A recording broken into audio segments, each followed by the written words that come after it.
Bonsoir, le grand professeur, comment allez-vous? Mais je vais bien, et vous? Oui, grâce à Dieu, tout va bien. Et la petite famille? La petite famille se porte bien aussi. Dieu merci. Que la bonté divine soit avec nous. Et chez vous? Oui, grâce à Dieu, on ne se plaint pas, ça va. D'accord, Sinon, on est dans les extrêmes ici. La semaine passée, il faisait froid. Maintenant, il fait chaud. Quand c'est comme ça fatigue un peu le corps, mais on est dedans. d'accord, merci Il beaucoup. n'y a pas de problème. J'ai pas pu assister au débat, mais j'ai eu les échos et j'étais très fier. Hmm.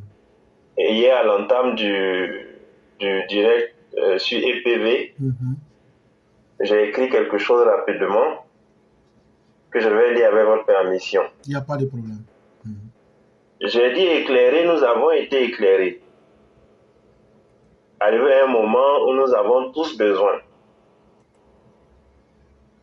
Avec sa parole, il nous a tracé un chemin lumineux. Et chaque jour s'éclaire davantage. À sa lumière et à sa parole, nous sommes éclairés et abreuvés. Aujourd'hui, nous sommes devenus comme de petites lumières autour de lui. Je ne vais pas être long, donc je risque d'éteindre ma propre lumière en voulant trop m'approcher de Monsieur l'éclaireur. Merci de nous éclairer et merci d'avoir fait fuir ces hommes de la pénombre. Ko Bodaku Sako, un vaurien de la pire espèce. Allah vous éclaire davantage, monsieur l'éclaireur. Fierté de fierté. Nom de cause, CI 225. Mensonge et mensonge. La lumière était là et la pénombre a disparu. Le mensonge était là et la vérité est apparue. L'on dit que je ne suis pas allé à l'école. Donc excusez-moi si je fais des fautes. Et puis I. Et puis 225. Ça fait combien? Ça fait toujours Côte d'Ivoire 225. Tu ne mentiras point. Et tu défendras ta cause comme ton prochain. Mais ne verras pas le secret d'un autre. Mais après le live, hors micro, monsieur l'éclaireur, je pourrais vous souffler son nom. Woody non Woody.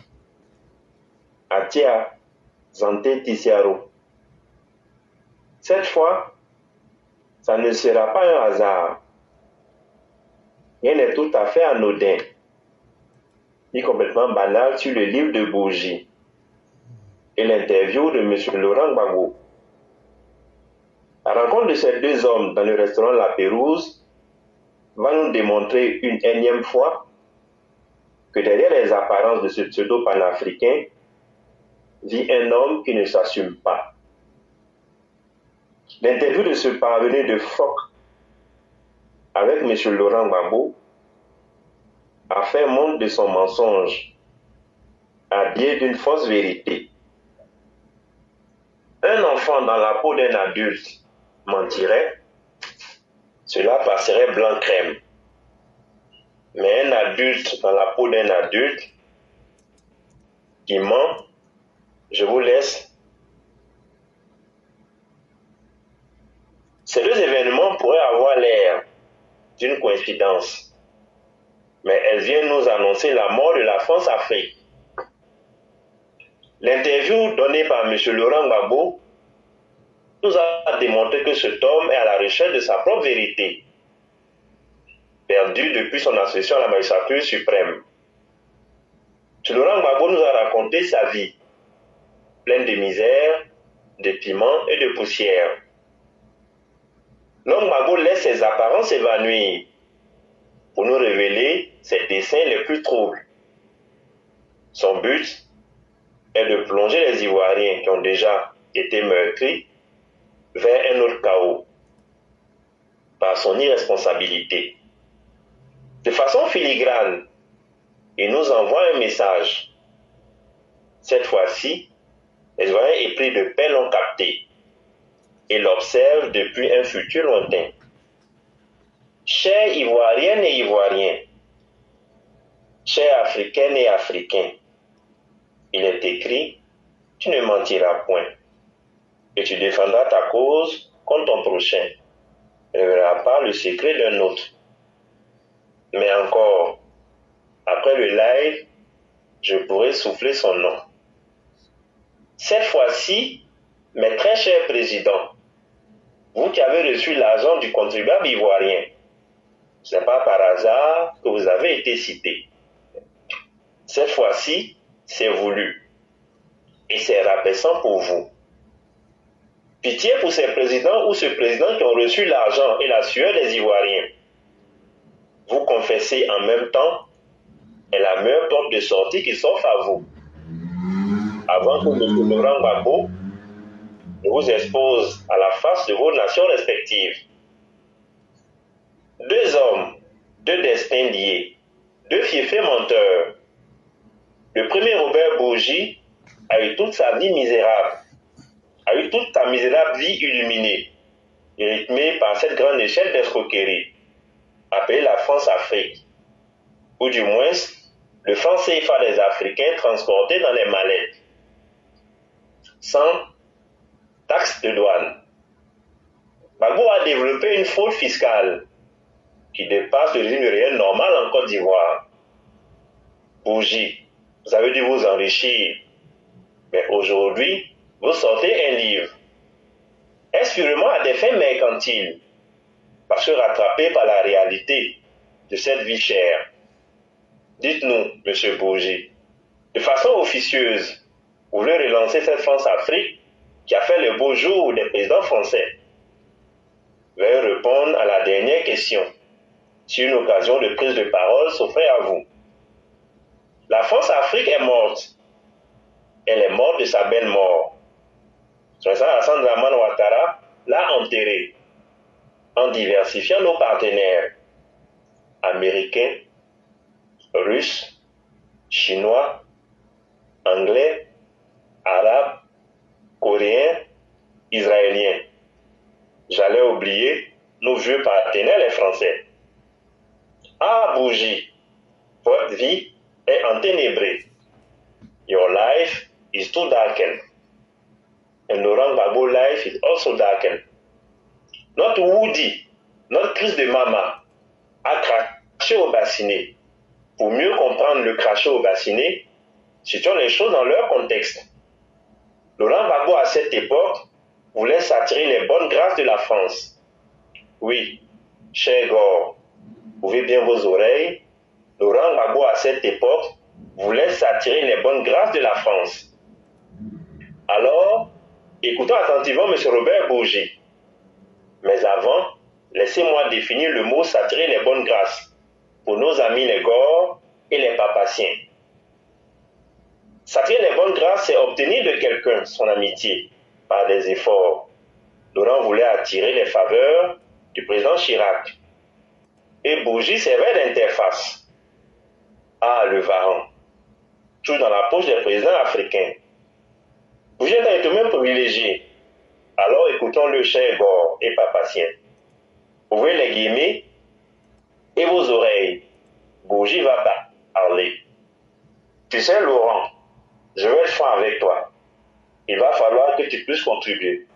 Fais un geste pour M. Chirac.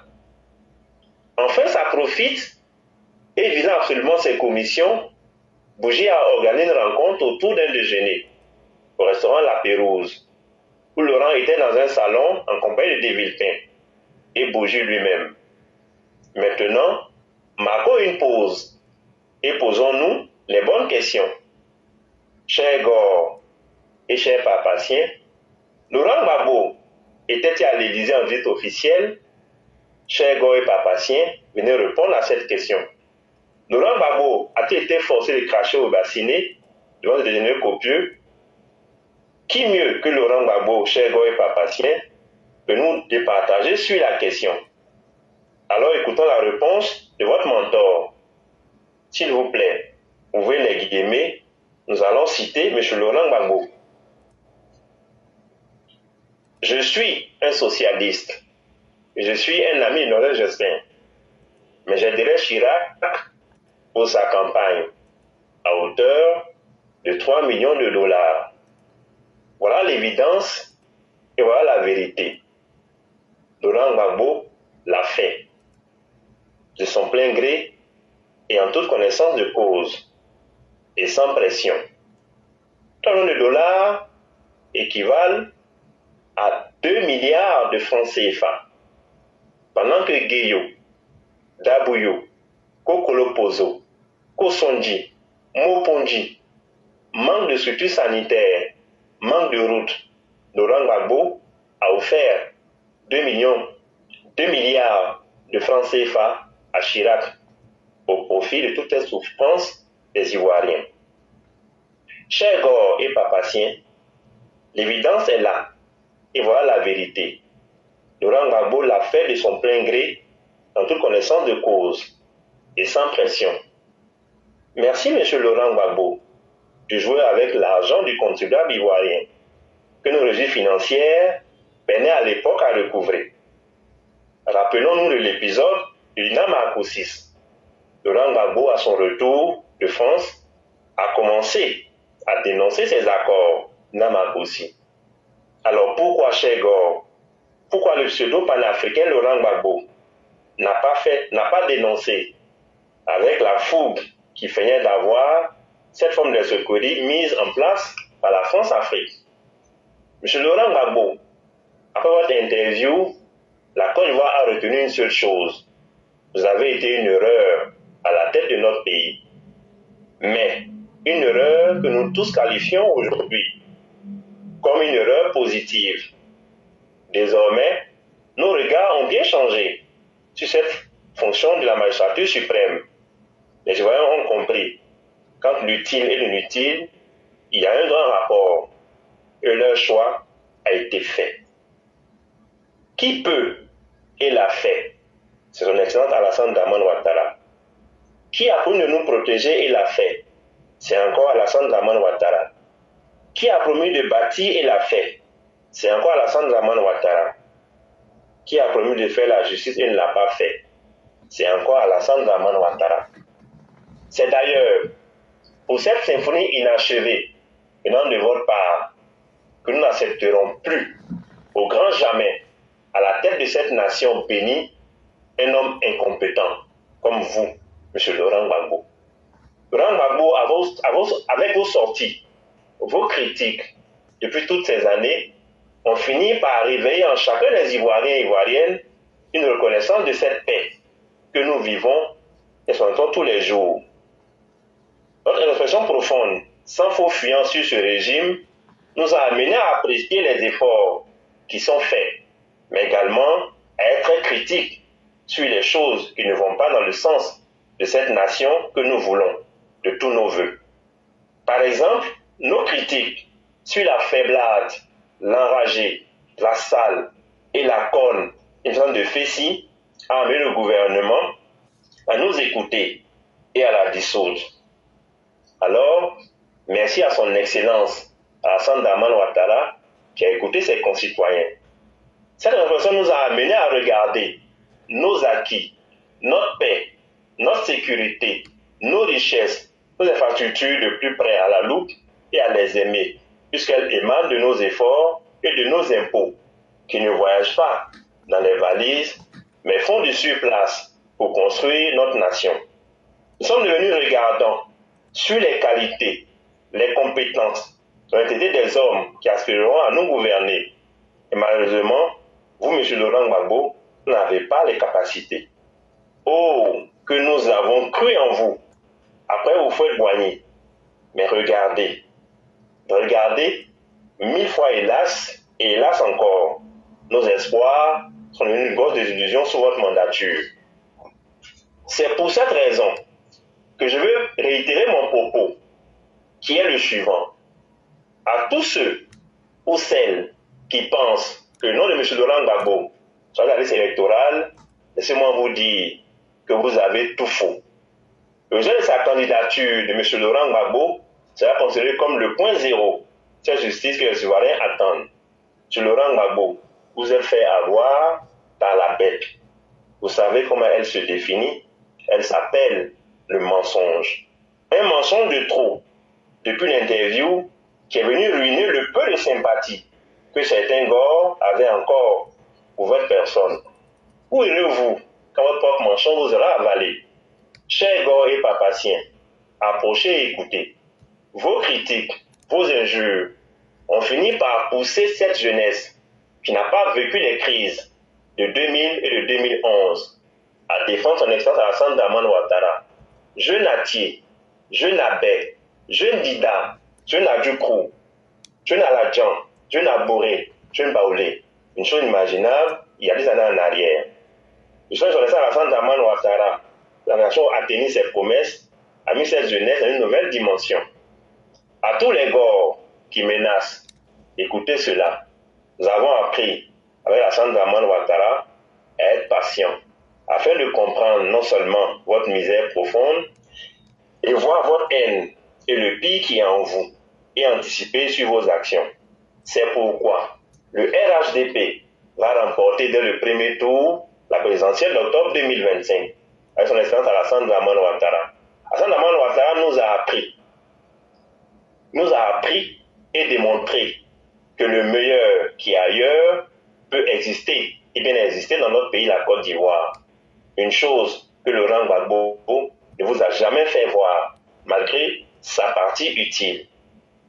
Alassane Dramane Ouattara nous a permis de voir, de toucher et de nous exprimer en ces termes. Quoi? Ça aussi, c'est possible chez nous en Côte d'Ivoire.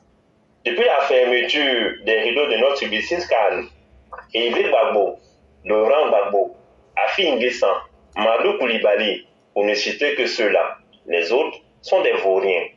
Vous avez eu l'audace de regarder l'homme Alassane Dramane Ouattara et de reconnaître qu'il est un homme pragmatique, rigoureux, adorable, dynamique et ouvert. Celui-là même qu'on appelle le Prado. Ce jour de cette finale, en chaque Ivoirien et Ivoirienne, quelque chose de fort et de puissant se sont produits. En nous, notre nation a vibré et s'est positionnée dans le concert des grandes nations.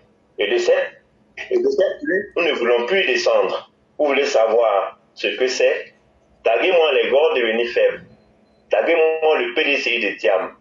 Taguez-moi les Ivoiriens circonstanciels qui sont Blé-Goudé, Damanan Picasse, Koné Katinan. J'allais oublier un autre qui fait partie désormais des gens perdus sérieusement, à l'image de son GPS. Vous voulez savoir ce qui s'est passé? Une grâce qui a fait basculer ceux qui haïssaient Alassane Dramane Ouattara dans le réel. C'est cela l'homme Alassane Dramane Ouattara. Oui, c'est cela l'homme Alassane Dramane Ouattara. Au-delà de cela, Alassane Dramane Ouattara a créé autour de lui un champ, une appréhension, une compréhension, une optique, une perception, des perspectives et un chemin. Alors, celui qui viendra avec amour sera la bienvenue. Et celui qui vient avec un cœur rempli de haine sera broyé et couvert de honte. Pour terminer, à tous ces jeunes qui ont plus de 18 ans et plus, à vous faire enrôler massivement. Ouattara a promis, il l'a fait. Les campus sont libérés de cette fessée. Et il y a encore beaucoup de choses à venir. Je vais chuter par cette petite chanson pour notre papa. Ado, ado, ado, ado. Ado, ado. Ado, ado, ado, ado. Ado, ado. Monsieur le Père, je vous remercie. Vraiment, merci beaucoup. Merci infiniment.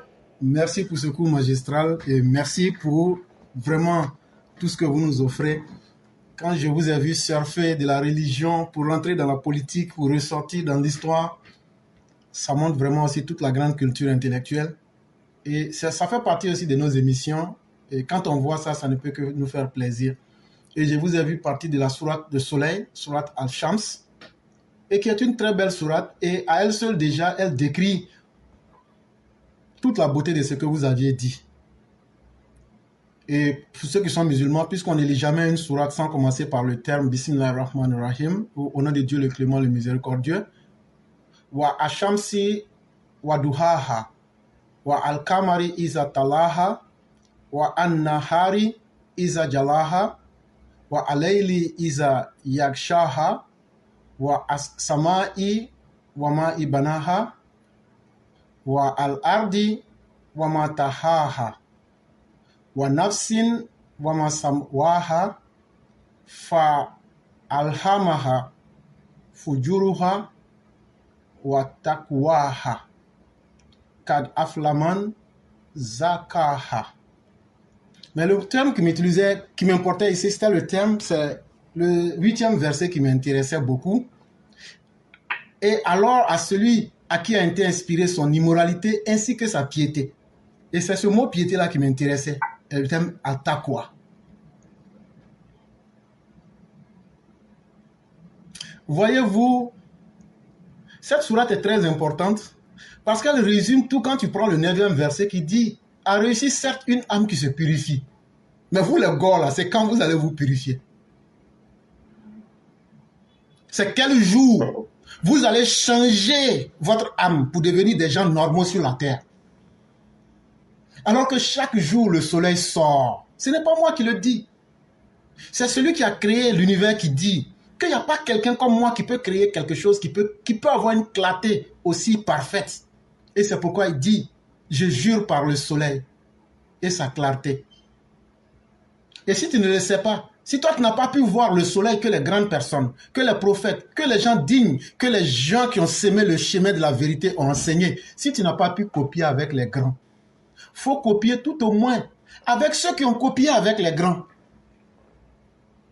Et c'est là que vous verrez donc la lune qui tire son reflet du soleil. Soit au moins quelqu'un qui sait copier. Ça va au moins t'arranger. Tu ne seras pas grand comme le soleil, mais au moins tu seras semblable à quelqu'un qui est en train de se corriger, de s'améliorer pour aller vers son humanité qui sera affirmée de plein fouet. Et si tu as été incapable de tout ça, sois au moins neutre comme le jour où tout se voit. Où tu n'as même pas besoin de faire d'efforts. Le bien comme le mal, ça se voit. Mais sache qu'au-delà de tout, si tu laisses ton âme être enveloppée par le noir de la nuit, par l'odeur de tes propres méfaits, alors là, sache que le ciel existe et qu'il y a toujours une porte d'espoir pour toi. Parce que celui qui l'a construit, l'a fait avec perfection. Et donc là, le soleil, les astres, si tu n'as pas pu ressembler même à un homme normal, n'essaie pas de te glorifier dans tes propres noirceurs. Essaie d'évoluer. Essaie surtout de chercher à t'élever, comme de la manière le ciel a été créé sans piliers. Et de la même manière que le ciel a été construit, tu vas apprendre à voler de tes propres ailes sans piliers. Comme le ciel, tu ne vois pas les piliers. Parce qu'en réalité, la terre elle a été étendue et c'est pour tout le monde. Et tout le monde doit être capable de s'y répandre selon les possibilités et les capacités que Dieu lui a données. Mais pourquoi toi tu empêches les gens de vivre sur la terre de Dieu? Pourquoi tu empêches les gens de réfléchir? Pourquoi tu empêches les gens de briller de par leur propre lumière? Pourquoi tu empêches les gens d'être les surhommes? Parce que toi ta haine est au-delà de toute chose. Mais sache que toute âme que Dieu a créée, il l'a harmonieusement façonnée. Il ne t'a pas demandé. Et il n'a pas demandé ton avis. Et il n'a pas besoin de ton avis. Mais quand toi, tu t'inspires de par ton immoralité pour transformer cela en valeur, alors que tu as le choix de la piété, alors sache que tu es dans le gouffre. Parce qu'il y aura des gens qui vont faire primer ce qui est bon. Et c'est ceux-là qui vont réussir. Et c'est ceux-là, c'est uniquement ceux qui vont se purifier. Et donc, cher Gore, le message il est clair pour vous. C'est à vous-même de faire le choix que vous voulez. Mais rien n'est éternel. Je n'aime pas beaucoup le terme finitude en philosophie, parce que ça prouve qu'après, il n'y a rien après. Je ne crois pas en cela. Mais je dirais que nous sommes des mortels. Et il faut être prudent dans ce que nous faisons. C'est vraiment très important. Et le professeur, que Dieu nous donne tous la santé, qu'il nous accorde aussi toutes les grâces, et qu'il nous donne suffisamment longue vie, Amin. Et donc, merci à vous. Et merci au président Ouattara d'avoir été le soleil pour nous, à partir de qui nous brillons, nous ces petites astres. Et nous aussi, à partir de nous, d'autres personnes brillent. Il n'y a pas de hasard dans la vie. Vraiment, merci à vous et excellente soirée à chacun. Merci infiniment. Merci beaucoup. Merci.